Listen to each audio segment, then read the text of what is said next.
Bom dia, pessoal. Estamos começando a nossa live da campanha de 21 dias de jejum e oração. Tenha sucesso na carreira ao exercer a liderança. Nós estamos exatamente no 16º dia. Sejam todos bem-vindos e bem-vindas em nome do Senhor Jesus. Que bom, que bênção. Amém?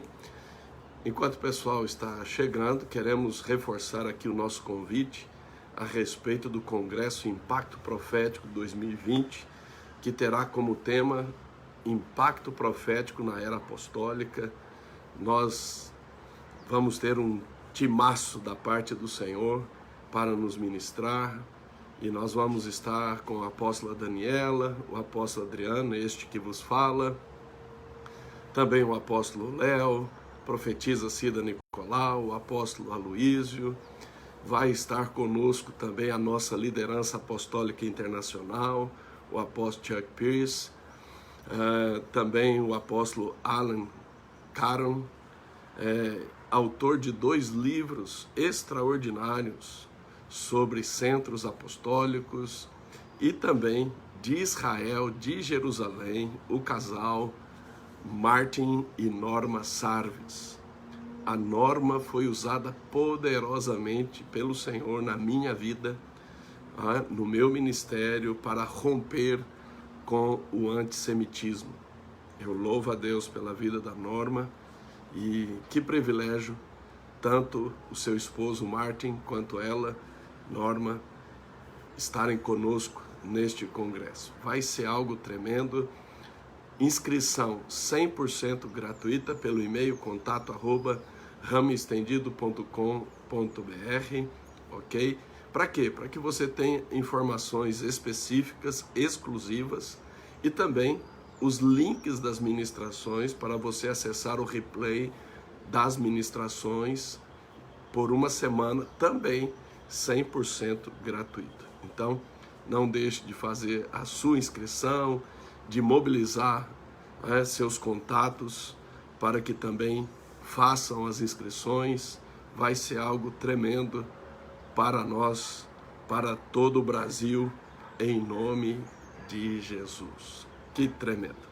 E nós estamos aqui, na campanha de 21 dias de jejum e oração, proclamando: tenha sucesso na carreira ao exercer a liderança. E nós sempre achamos muito importante trazer à memória tudo que o Senhor está falando, porque é um fluxo, é como o mover do rio.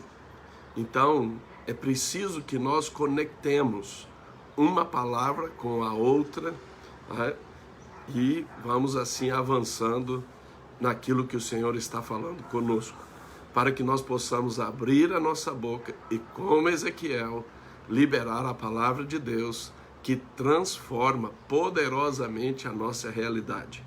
Precisamos ser boca de Deus, precisamos liberar a palavra de Deus. E Ezequiel, ao abrir a boca e proclamar a palavra de Deus, transformou um cemitério, um vale de ossos sequíssimos, em um grande e poderoso exército. Glória a Deus! Nós iniciamos, começamos com a preparação. No dia 11 de outubro, no domingo, nós ministramos a palavra A Unção do Sucesso, Tissalar, e aí começamos mesmo no dia 12 de outubro, foi o primeiro dia da campanha, e vamos até o próximo domingo, dia 1º de novembro. Então, no primeiro dia, nós falamos sobre a importância de ser diligente. Na terça-feira, dia 13, falamos no segundo dia sobre a importância da firmeza. Tudo que vier à nossa mão para fazer, precisamos fazer com firmeza, com garra, com pegada. Na quarta-feira, dia 14, no terceiro dia, falamos sobre a importância de estar preparado para a oportunidade.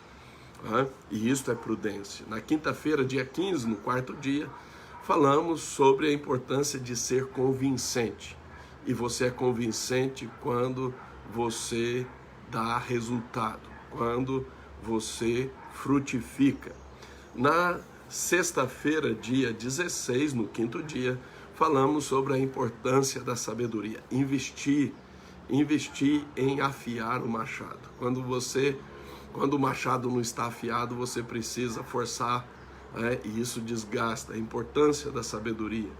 No sábado, dia 17, no sexto dia, falamos sobre a arma que vence o mundo, a nossa fé. É pela fé que nós acessamos a graça, o descanso e os milagres. No domingo, dia 18, no sétimo dia, na live nós falamos sobre a importância de triunfar sobre a inveja em várias perspectivas, e no culto ministramos sobre a chave da verdadeira humildade. Pessoal, nós precisamos ter entendimento sobre a verdadeira humildade para que nós possamos praticar a verdadeira humildade. Na segunda-feira, dia 19, no oitavo dia, falamos sobre a importância de remover pela raiz a amargura, e a gente faz isso através do perdão.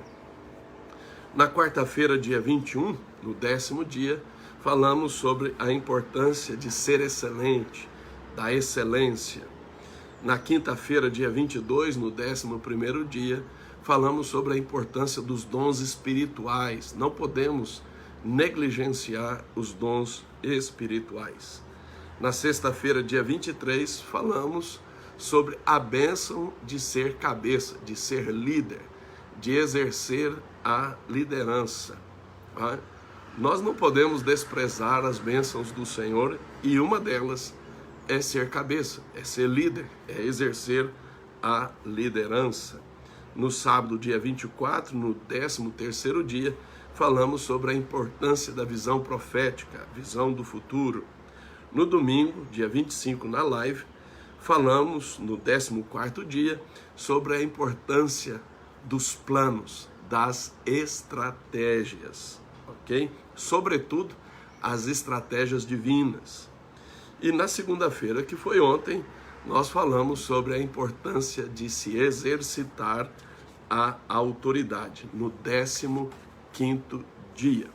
Hoje nós estamos no 16º dia, e nós vamos falar sobre a importância da delegação, a arte da delegação. Hoje, terça-feira, dia 27 de outubro. E para isto, nós vamos voltar para a parábola dos talentos. Porque a parábola dos talentos, ela tem várias lições. E uma das lições é sobre a arte da delegação. Então nós vamos voltar para Mateus capítulo 25, Mateus capítulo 25, e nós vamos examinar as escrituras aqui a respeito da arte da delegação. É certo que eu não vou dar aqui um estudo completo, extensivo, sobre a arte da delegação, mas insights, revelações da parte do Senhor, para que você possa abrir a sua boca e proclamar que você consegue, que você opera na arte da delegação, ok? Então vamos lá, Mateus capítulo 25, no versículo de número 14. Pois será como um homem que, ausentando-se do país, chamou os seus servos e lhes confiou os seus bens.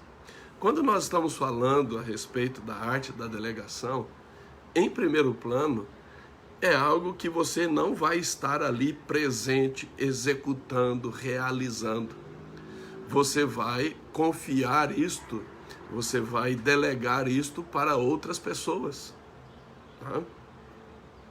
Então, quando alguém diz, eu estou delegando, mas fica ali fazendo tudo, não delegou. Então tem essa perspectiva de ausência. Às vezes ausência por viagem, às vezes ausência no sentido figurativo de não estar ali presente, executando, realizando. tem essa perspectiva de ausência. E é aqui que já começa o grande desafio, porque pessoas inseguras, elas não conseguem ter essa perspectiva de ausência. Pessoas desconfiadas, elas também não têm essa perspectiva, né? Elas ficam totalmente aflitas no que diz respeito a esta ausência. E pessoas perfeccionistas, né?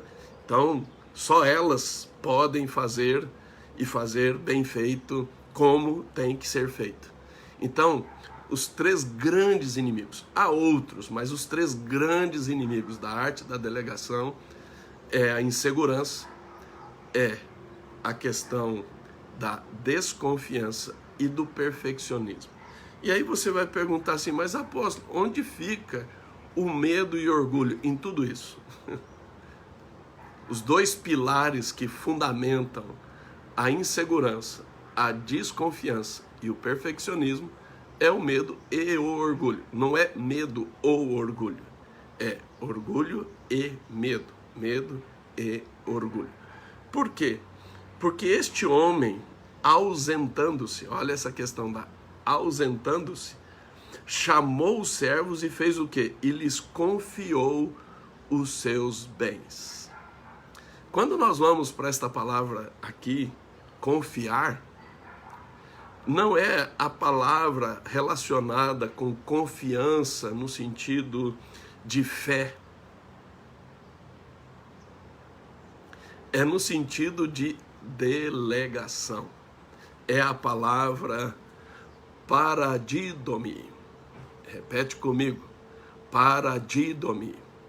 Que é confiar no sentido de transmitir. Confiar no sentido de apostar. Confiar no sentido de lançar. Confiar no sentido de entregar. Confiar no sentido de recomendar.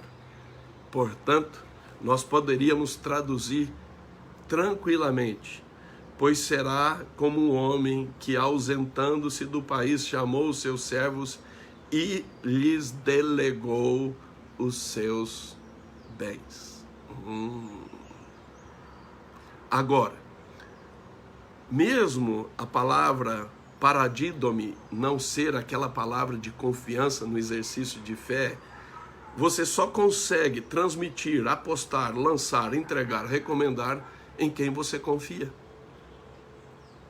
Esta é a perspectiva. A palavra paradidomi, ela é a junção de duas palavras, para e didomi. Para significa corretamente, perto, à vista, vizinhança. E didomi, aventura, doar, conceder, colocar. Por isto que o inseguro, o desconfiado e o perfeccionista, eles não conseguem delegar. Agora, esta palavra paradidomi tem um ingrediente muito importante aqui, que é corretamente. Então, você não é qualquer aventura. Se fosse só didomi, seria aventura. Mas é paradidomi. E para significa corretamente, perto, à vista, vizinhança. Ou seja, você entra nesta aventura com quem você conhece, que anda à sua vista. E, portanto, você faz isso não de qualquer jeito, mas você entra nessa aventura de maneira correta. Então você diz assim, apóstolo, a arte da delegação é uma aventura? Sim. Qualquer aventura? Não.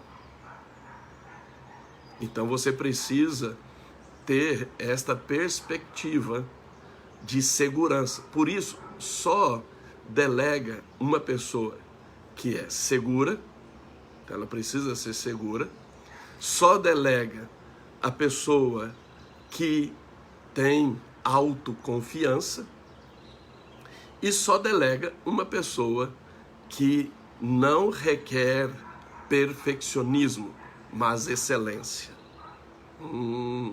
Por isto, a arte da delegação é você entrar corretamente numa aventura com alguém que você conhece, alguém das tuas vistas, alguém da tua vizinhança que convive, alguém de perto, nunca de longe.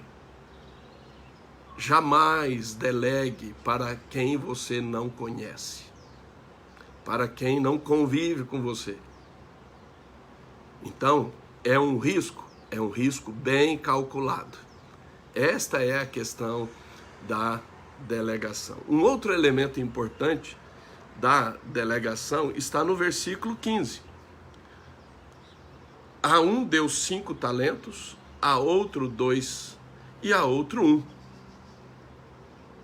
Cada um segundo a sua própria capacidade. E então partiu. Opa! Veja, ele não deu de maneira igualitária.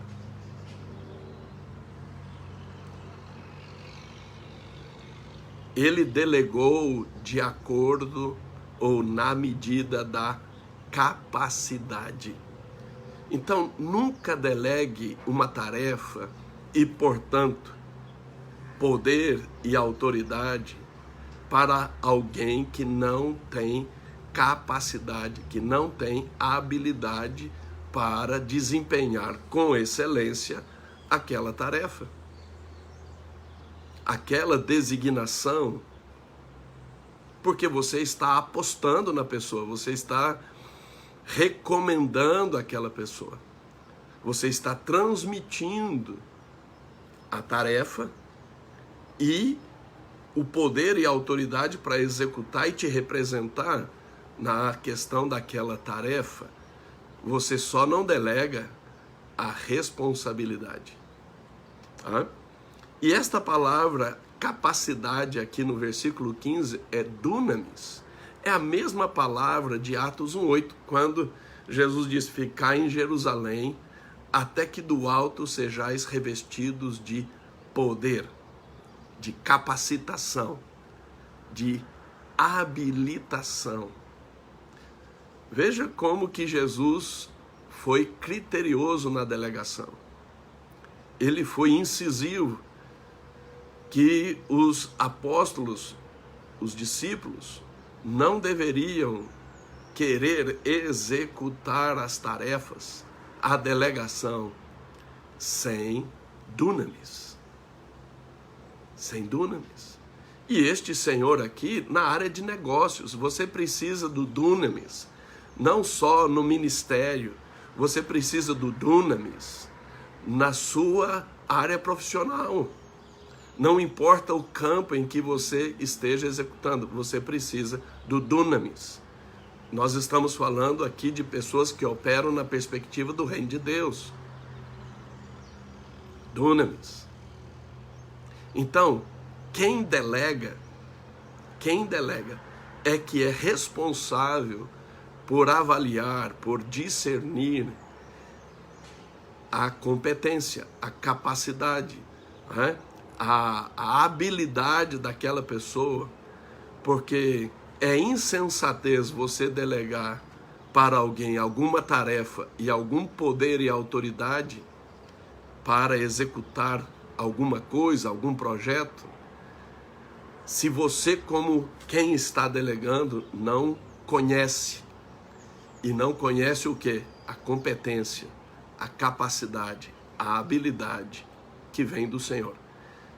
E veja, este poder de Deus opera através da unção do Espírito Santo, do poder do Espírito Santo. E o Espírito Santo opera através dos dons espirituais. Eu não vou falar aqui dos dons porque já tivemos uma live específica sobre isso. Mas não se delega para quem não tem o dunamis para executar aquilo que precisa ser executado. Então, veja,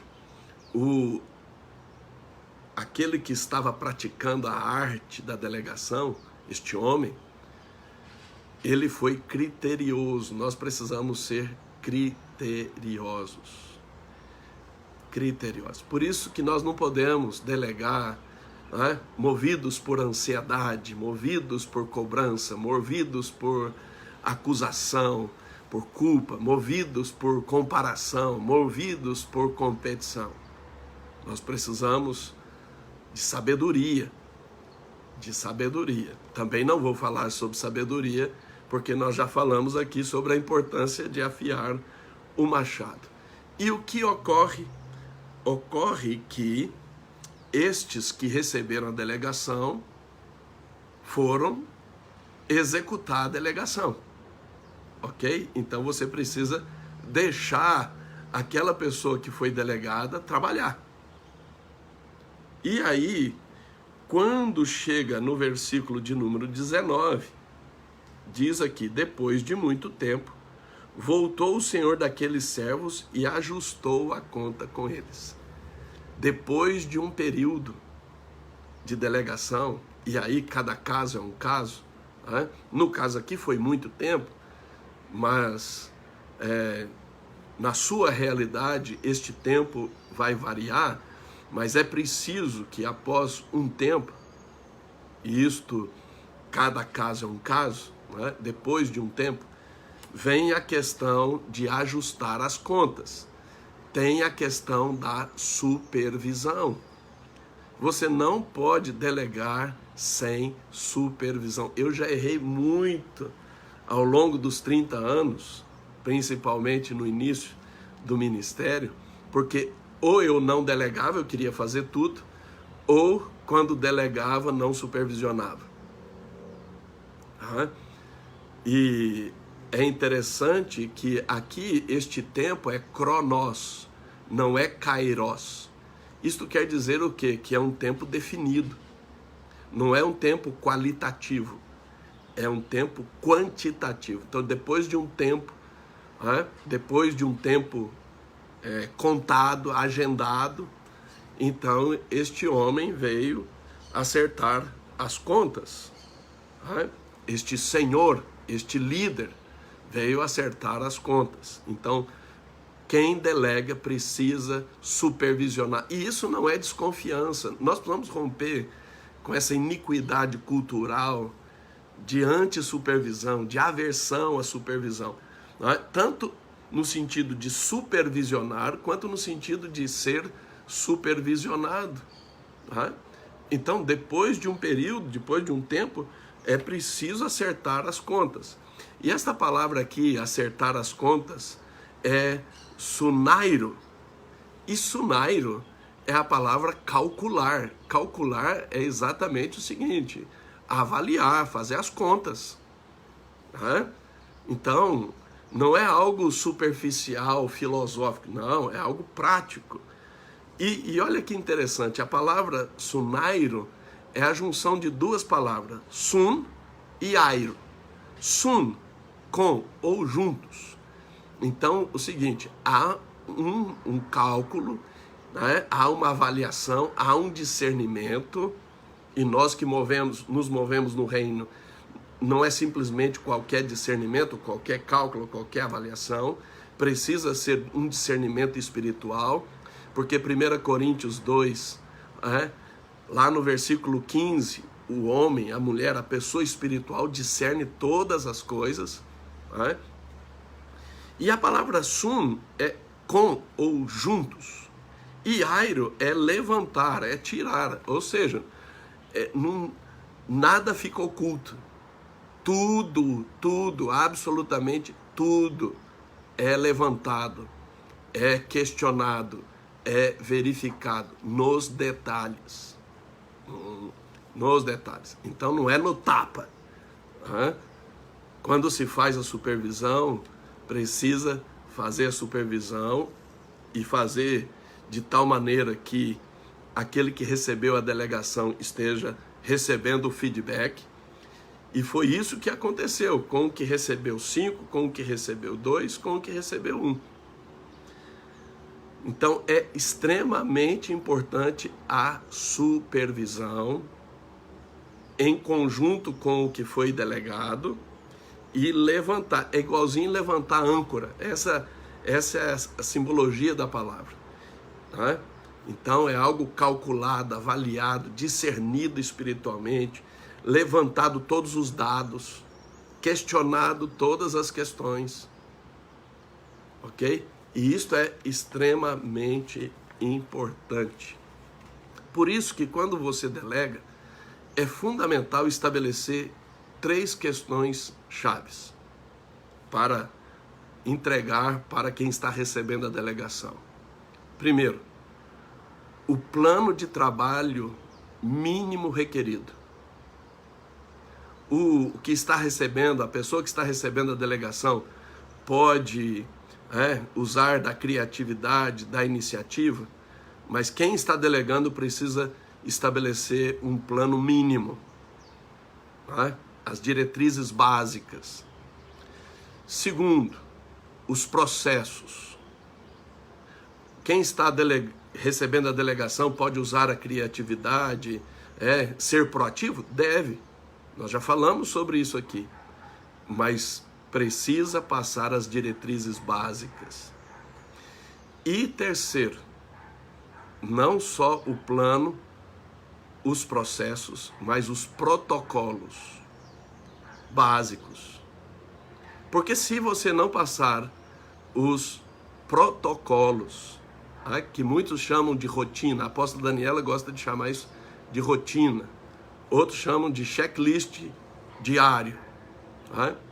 Aí cada caso é um caso, mas você precisa ter estes 3.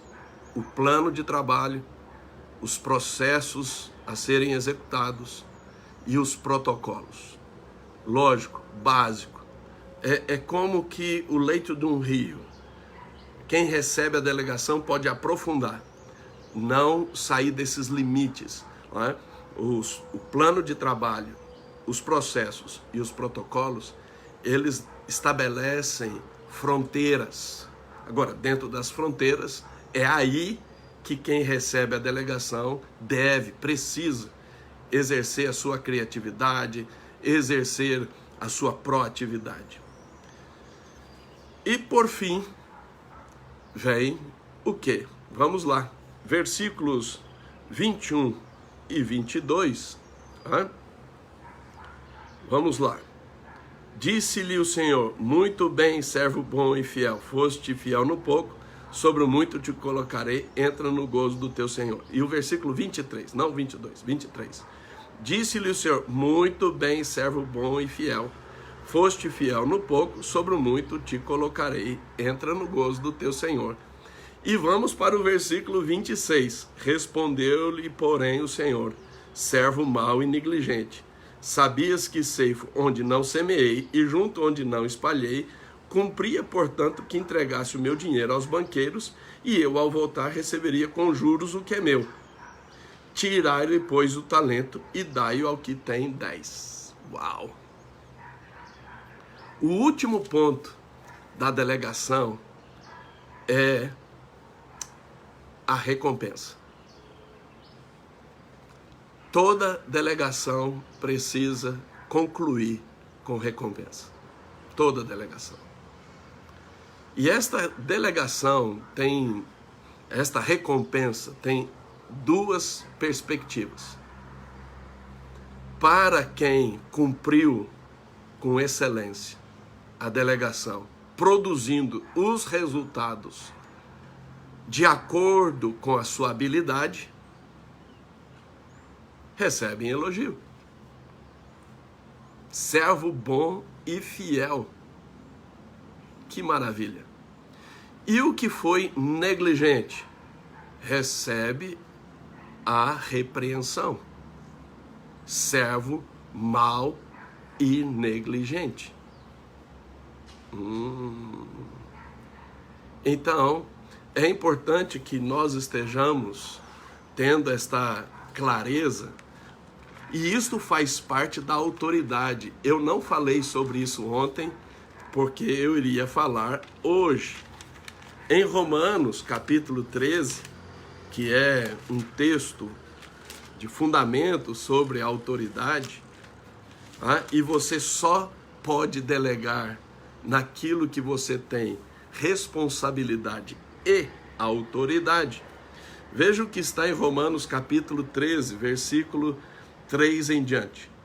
Porque os magistrados não são para temor quando se faz o bem, e sim quando se faz o mal.